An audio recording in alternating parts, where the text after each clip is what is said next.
Juge, chapitre 2, une belle petite histoire, une anecdote.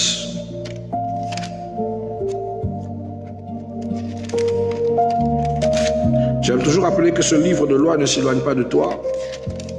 Médite-le nuit et jour afin que tu aies du succès dans tes entreprises.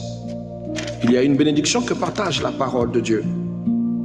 Elle est différente de celle que tu lis avec ton téléphone. Les textes ont une vie spéciale. Je lis au nom du Seigneur. Il est écrit: les enfants d'Israël firent alors ce qui déplaît à l'Éternel. Ils servirent les Baals. Ils abandonnèrent l'Éternel, le Dieu de leur père, qui les avait fait sortir du pays d'Égypte. Et ils allèrent auprès d'autres dieux, d'entre les dieux des peuples qui les entouraient, et ils se prosternèrent devant eux, et ils s'irritèrent, et ils irritèrent l'Éternel. Ils abandonnèrent l'Éternel. Ils servirent Baal et Astarté.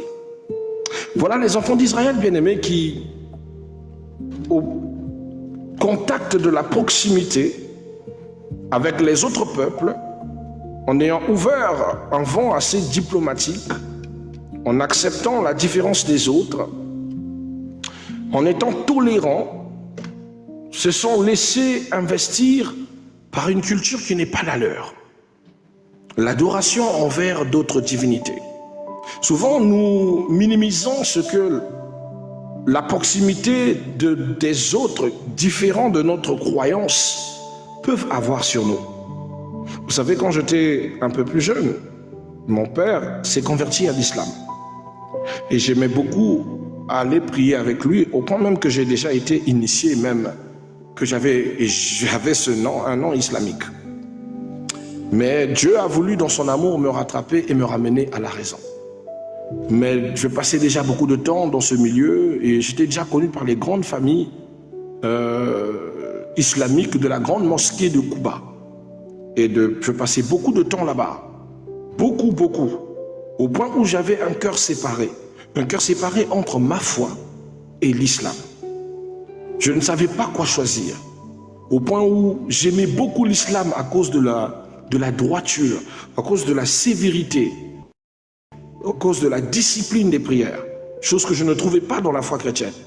Et je suis resté en balance pendant beaucoup d'années, à mélanger ces deux religions ensemble. Pour moi, je me disais que c'est une même religion, une même croyance, et qu'il n'y a aucune distinction. Cependant, quand nous ouvrons la Bible et que nous faisons référence au Dieu de la Bible et que nous prenons l'histoire du Coran en lisant tous les différents textes, que ce soit les hadiths, et juste à toucher les autres textes, on se rend compte avec stupeur de découvrir ce qui se cache derrière le prophète. Si on s'arrête que sous les hadiths, il n'y a pas de souci. Même s'il y a certains hadiths qui interpellaient ma conscience, mais je n'osais pas poser des questions parce qu'il y a un principe islamique qui interdit de contredire ou de s'opposer aux Écritures. C'est un peu un principe dogmatique. Mais ce qui est important, c'est que, après avoir bien fait référence aux grands titres, j'ai été touché et l'amour ou les enseignements que j'ai reçus de l'islam m'ont ouvert les yeux à retourner dans la foi chrétienne. Pourquoi? Parce que je comparais le salut en Christ et le salut par Mohammed. Mohammed n'apporte aucun salut. Bref, je ne vais pas faire de comparaison. Et j'ai compris que suivre Jésus était avantageux pour moi. Parce que, pour ceux qui ne le savent pas, quand vous êtes musulman, quand vous mourrez, vous allez d'abord en enfer. C'est le chemin obligatoire de tout musulman. Il meurt, il va en enfer. Et il sera sauvé juste après. Mais après la mort, il va directement en enfer. Tandis que nous, en Christ, qui sommes sauvés, ne connaîtrons pas l'enfer. Une fois sauvés et étant fidèles à ses œuvres, nous sommes épargnés de ce chemin. Et l'amour chez nous, c'est vrai qu'elle n'est pas comparable à l'islam qui se soutient mutuellement, Mais l'amour chrétien est pur parce que nous aimons tout le monde. Nous aimons même le musulman. Tandis que le musulman, pour les chrétiens, voit les chrétiens comme des mécréants. Et les textes coraniques vraiment citent l'anathème sur la foi chrétienne. Bref, je ne vais pas faire, je prends des exemples de ce que j'ai vécu moi-même. Et tout ça m'a poussé à aller vers le Christ. Mais je me suis battu jusqu'à ce que je comprenne les origines du prophète. Et que je me rends compte qu'en fait, nous ne prions ni le même Dieu, nous n'avons ni la même orientation. Parce que dans ces textes, nous prenons par exemple quand on parle de Myriam, Myriam dans le Coran est la sœur, elle est la sœur directe du grand frère de Moïse. Donc ils ont associé l'histoire de la mère de Moïse et ça n'a aucun sens. Parce que quand on parle des frères de Myriam, c'est-à-dire la mère de Jésus, on dit son frère, on cite le frère de Moïse et on frite Moïse. Ça n'a aucun sens. En Myriam, c'est Marie. Donc il y a des choses qui s'opposent, des trucs qui m'étonnaient et qui m'ont poussé vraiment à remettre en cause. Surtout la naissance du prophète. Bref, je n'ai pas envie de parler de ça, ça sera comme si on est en train de dire quelque chose de négatif sur la foi des autres. Et je ne veux pas de ça. Je veux rester dans ma foi. Mais après avoir découvert qui était Roubal, Roubal qui est Allah, célébré chez les musulmans, or Roubal qui est un démon de la Kabbalah, juif, moi ça m'a permis de comprendre que nous ne prions pas le même Dieu. Ils adorent Roubal, moi je ne prie pas Roubal, mon Dieu est dans le ciel, il s'appelle Yeshua, alléluia. Il répond au nom de Tsevaot, El Shaddai, El Elyon, Elohim El Shaddaiim. Donc on est totalement opposés. Mais pourquoi je suis arrivé à cette friction? À cause de la proximité. J'étais trop près de mon père que j'ai été influencé par cette religion. Beaucoup de personnes ont fait des choix de religion et qui se sont éloignés de Dieu à cause de la proximité. Ils étaient dans un milieu où les gens, par exemple, faisaient des pratiques de magie. Lui aussi s'est mis à aller faire de la magie. Il était au milieu des gens qui allaient faire des bains spirituels. Et elle aussi, elle a commencé à faire des bains spirituels. Elle était dans un milieu où les gens consultaient les kouris. Aujourd'hui, toi aussi, tu consultes les kouris. Donc, l'environnement peut te pousser aussi à adhérer une foi qui n'est pas la sienne, à accepter ce qui ne s'accepte pas. Moi, j'ai toujours été chrétien et une fois, j'ai vécu quelque chose d'extraordinaire. Quand je travaillais à la Société Océan du Nord, chaque fois que je voyageais, mon véhicule avait du mal à rentrer dans mon village. Si mon véhicule arrive au moins à 30 km de Makwa, je dois avoir une panne. Parce que, pour des raisons très surnaturelles et réalistes, un jour j'expliquais à ma grand-mère, j'ai dit, mais attends, je ne sais pas pourquoi, je suis un natif de Makwa, mais pourquoi j'ai du mal à entrer dans mon village? Et chaque fois que j'arrive à 30 km de Makwa, mon véhicule doit soit avoir une crevaison ou le moteur doit couler. Qu'est-ce qui ne va pas? Et je suis toujours en train de faire des transportations entre passagers et le matériel. Et je passe des semaines à dormir dans la savane. C'est quelque chose qui vraiment commençait à m'énerver. Alors ma grand-mère m'a dit, mais c'est normal, parce que quand tu viens, tu ne salues pas tes ancêtres.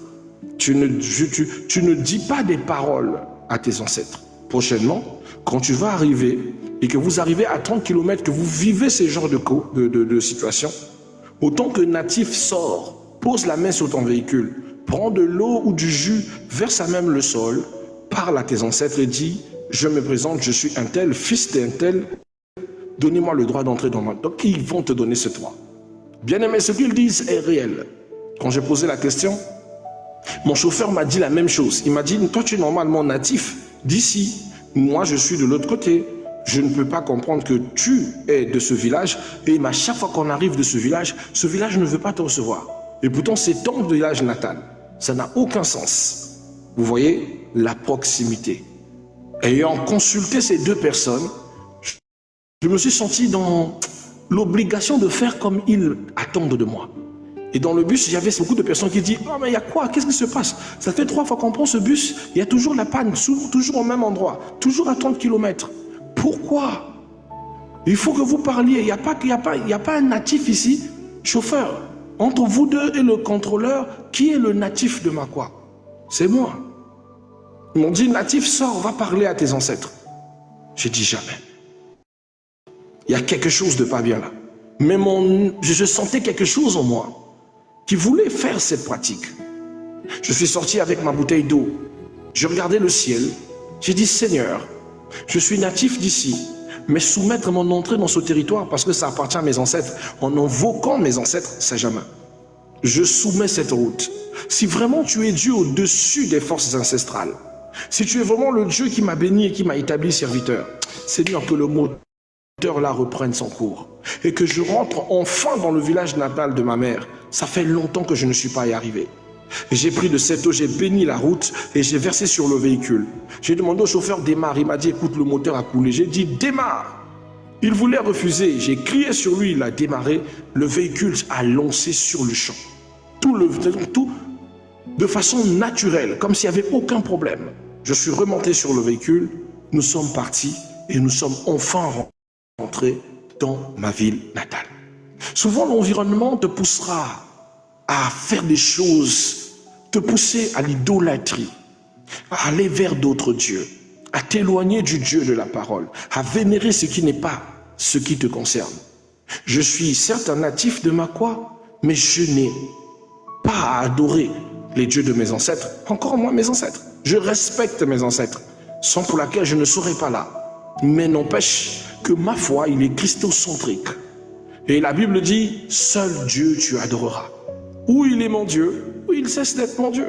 Mais s'il est Dieu au-dessus de toutes les forces des esprits, alors il soumettra tout pour que je ne puisse pas m'incliner face à qui que ce soit.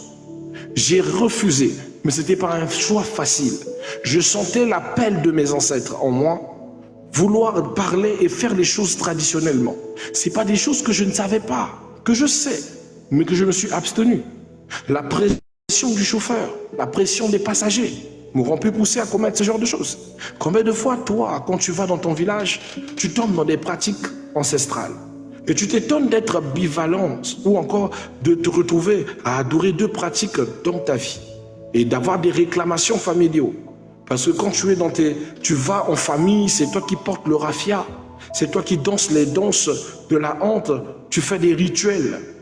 Dernièrement, je suis arrivé voir un frère pasteur à la veillée de son père, attaché des câbles rouges parce qu'il était téqué. Il a oublié qu'il est pasteur. Il dit, oh, c'est la tradition. Donc toi, tu prônes la tradition au-dessus de la foi. C'est ça aussi qu'on appelle l'idolâtrie. L'idolâtrie peut attirer des mauvaises choses sur vous. Et c'est ce que vous allez léguer à vos enfants. Aujourd'hui, on a toute une génération qui n'a jamais vécu la sorcellerie comme nous l'avons vécu, qui n'a jamais vécu la méchanceté des puissances ancestrales, la destruction de la sorcellerie au socle même des ancêtres. Cette génération vient se prononce autant que kémite. Mais ils n'ont pas connu la période où nous avons perdu des neveux, des grandes sœurs, décimés par la même tradition, par la même culture africaine, décimés par la sorcellerie. Comme ils ne sont pas nés de la même branche, ce sont tous des nés de 1989 jusqu'à aller dans les années 2000, des incompétents qui n'ont jamais vécu la vraie sorcellerie, alors il dit du n'importe quoi. Ils n'ont jamais vécu la période des sirènes. Ils n'ont pas vécu la vraie sorcellerie. Vous comprenez? Tout ça, c'est la génération des chocolitas de la Mamma Mia que vous connaissez. Pas moyen de les confronter, on n'est pas de la même génération. Ils n'ont pas vu le diable décimer, c'est-à-dire les puissances traditionnelles décimer toute une famille. Aujourd'hui, les gens pratiquent le nzobi comme si c'était quelque chose qu'ils peuvent jouer avec. Venez demander à nous autres qui sont nés avant, c'est quoi le nzobi? Et qu'est-ce que ça a apporté dans les familles? Vous voyez un peu? C'est ça la nuance. L'idolâtrie ouvre la porte à des croyances extérieures à la vôtre. Et cette proximité vous gagne. C'est comme ça que vous commenciez à mélanger le Christ avec des pratiques bizarres. Et un jour, je devais intervenir pour une sœur parce qu'elle souffrait des problèmes de mari de nuit. Et j'étais sur le point d'établir un programme. Elle me dit, non, papa, ça va. J'ai déjà trouvé une solution. Je dis, ah, qu'est-ce que tu as fait? Oh non, je me suis lavé avec le Makaelukuyu. Et j'ai pris le 7-7. Et j'ai utilisé les écorces, je ne sais pas de quoi là. Là où moi je suis étonné, je suis choqué. Mais tu as appris ces pratiques où? Oh non, c'est comme ça qu'on avait toujours tendance à chasser les maris de nuit. J'ai dit, bon, Yak, Kafoué, Oyako, parce que sincèrement, Yako pour moi, parce que moi qui voulais t'aider, tu m'as perdu du temps. Oh non, papa, t'inquiète pas. Il n'y a pas de souci, c'était des petites stratégies, quoi. Tu entends? Même pas une année. Parce que ces forces-là n'obéissent qu'à la lumière pour fuir définitivement. Je dis même pas une année. Mari de nuit plus musclé, plus imposant, plus violent que celle qu'elle avait connue, ont commencé à la visiter. Au point où elle se réveillait avec des douleurs. Elle se réveillait même avec des hématomes physiques. C'est là où elle dit, papa, il faut venir à mon aide. Je dis, non, mais il faut d'abord essayer encore tes ancêtres là. Il dit, papa, ça va pas marcher. Ça va marcher comment? Parce que toi, tu pensais que les pratiques là étaient bonnes. Toi, enfant de Dieu, qui quand tu as des problèmes, au lieu de recourir à la lumière, tu cours aux pratiques. Tout ça parce que tu es toujours lié aux influences. Tu es toujours à proximité de ces pratiques tout autour de toi. C'est ce qui fait que beaucoup de personnes prient Dieu et ils ne reçoivent pas de guérison parce qu'ils sont toujours attachés à une croyance extérieure. Comment veux-tu légalement guérir si tu crois toujours que les pratiques anciennes, ce sont ceux qui vont te guérir à la place de Dieu? Voilà. Donc faites très attention. Enfin, bien aimé, notre grand 4, les lois spirituelles de la proximité. Il est important que tu saches que la proximité s'accompagne des lois et des lois spirituelles puissantes qui les définissent. La première loi, c'est que tout ce que tu fréquentes finit par te façonner. Proverbe chapitre 22, versets 24 à 25. Tout ce que tu fréquentes finit par te façonner. Plus tu fréquentes ce milieu, plus tu fréquentes ces pratiques, plus tu fréquentes ces gens, cette personne ou ces gens ou ce milieu vont te façonner, vont te donner l'apparence ou l'être que tu deviens aujourd'hui. La deuxième des lois, c'est que la proximité crée des ressemblances. À force d'être trop proche de quelqu'un, tu peux commencer à le ressembler. Alléluia. J'avais un ami, on n'est pas né de la même mère, mais tellement qu'on traînait trop ensemble. On marchait ensemble, on faisait tout ensemble.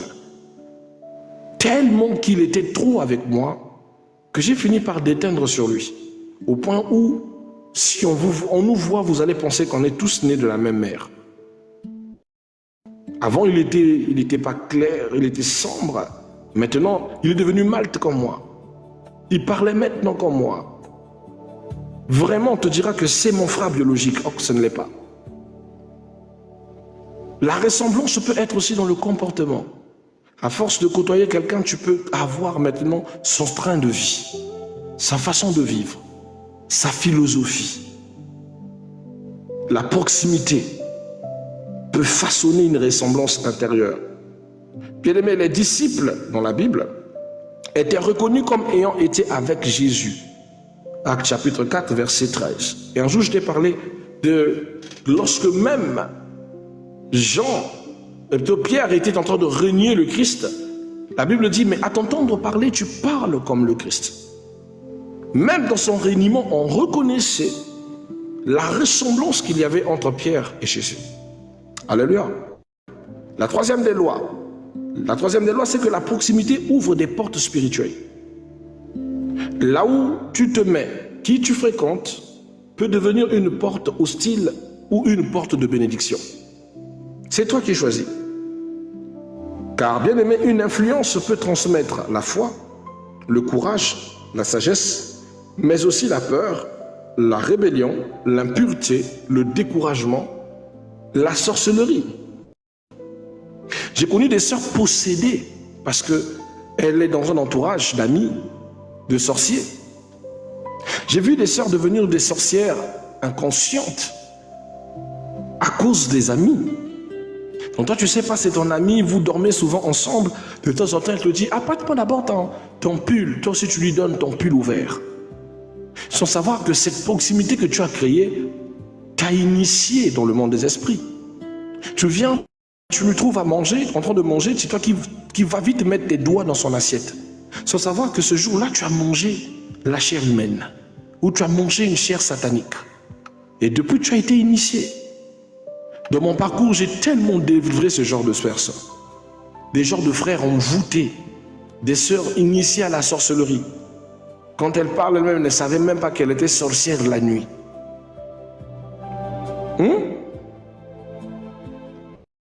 Les lois de la proximité ne blaguent pas. Choisissez bien avec qui vous permettez de vous rapprocher ou que vous laissez l'accès de s'approcher de vous. Parce que ce que vous laissez entrer dans votre vie définit bien ce qui va vous arriver. Quatrième loi, la proximité prépare le destin. Vous devez savoir que les relations peuvent accélérer ou retarder notre destinée. David fréquenta Samuel. Saul fréquenta les désobéissances et les résultats furent différents. Ce que tu fréquentes peut façonner ton lendemain. C'est très important. Je fréquentais ma mère, j'ai réussi sa vie de prière. J'ai fréquenté mon père dans la foi, je suis devenu moi aussi apôtre comme lui.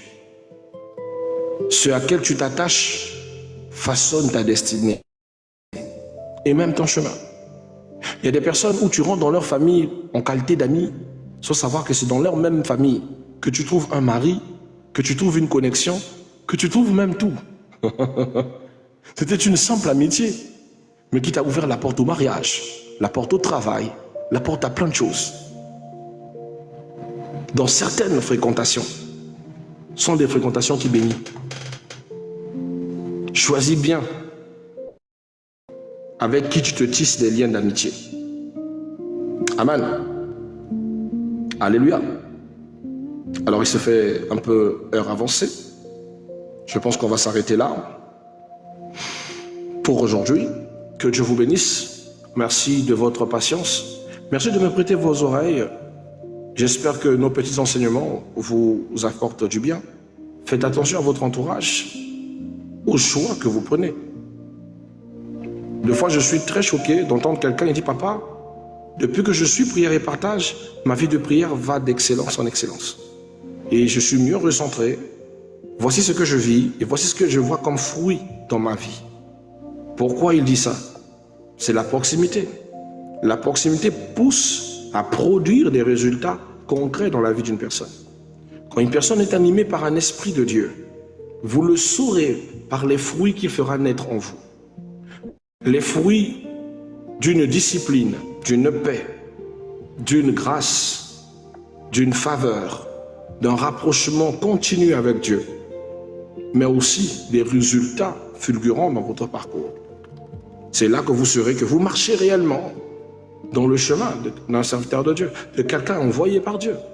Tandis que d'autres personnes n'emmènera que pression, peur, crainte, doute, toujours à vivre sur des contraintes, mais aussi épuisement, surménage et saturation.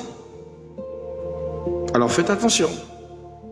Sachez comprendre quand ça vient de Dieu et quand ça ne vient pas de Dieu. Toute proximité produit quelque chose dans votre vie. Amen. Merci, que Dieu vous bénisse.